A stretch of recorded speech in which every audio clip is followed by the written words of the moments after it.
بسم اللہ الرحمن الرحیم۔ السلام علیکم ناظرین، ایک شیر نے جنگل کے جانوروں کو حکم دیا کہ میں اب بوڑھا ہو چکا ہوں، آئندہ مار دھاڑ اور شکار کر کے کھانے کی زحمت مجھ سے نہ ہو سکے گی۔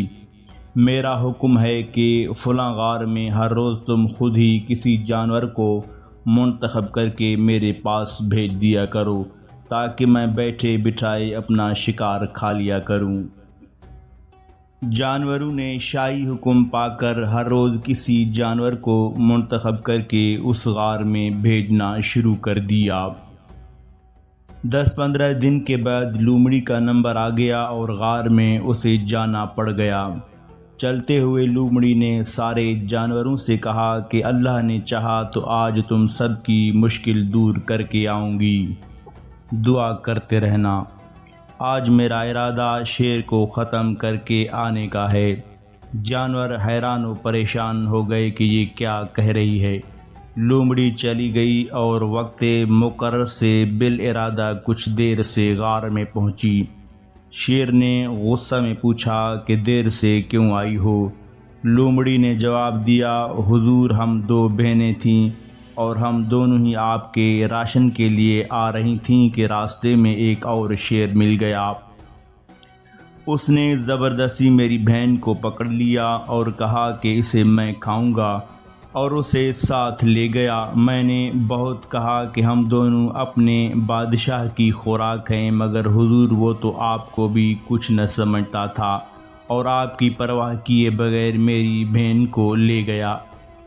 یہ قصہ سن کر شیر غصے میں آ گیا اور کہا، چلو مجھے وہ شیر دکھاؤ، پہلے میں اس سے نپٹ لوں۔ چنانچہ لومڑی اسے ایک گہرے کنویں پر لے آئی اور شیر کو کنویں کے کنارے کھڑا کر کے ساتھ ہی آپ بھی کھڑی ہو گئی اور کنویں کے اندر پانی کی طرف اشارہ کر کے کہنے لگی، حضور وہ دیکھیے وہ شیر ہے اور وہ ساتھ ہی اس کے میری بہن کھڑی ہے۔ شیر نے دیکھا تو اسے واقعی اپنا عکس شیر نظر آیا اور ساتھ ہی لومڑی کا عکس لومڑی بھی نظر آئی، تو غصہ میں اس نے منہ پھاڑ کر اس اپنے عکس شیر پر حملہ کر کے چھلانگ لگا دی اور چھلانگ لگاتے ہی کنویں میں جا پڑا۔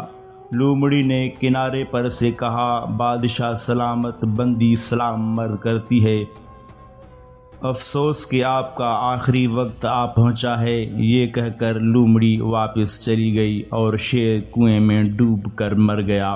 ناظرین، جس طرح اس شیر نے بزعم خیش دوسرے شیر پر حملہ کیا تھا، حالانکہ وہ اس کا حملہ کسی غیر پر نہ تھا بلکہ خود اپنی ہی ذات پر تھا، جس کے باعث وہ ہلاک ہو گیا، اسی طرح وہ لوگ جو اپنے بھائیوں کو لوٹتے ہیں، کم تولتے ہیں، رشوت لیتے ہیں اور دوسروں پر ظلم کرتے ہیں، وہ دراصل کسی دوسرے پر نہیں بلکہ خود اپنی ہی جان پر ظلم کرتے ہیں۔ پس اگر سلامتی درکار ہے تو کسی بھائی پر ظلم نہ کیا کرو۔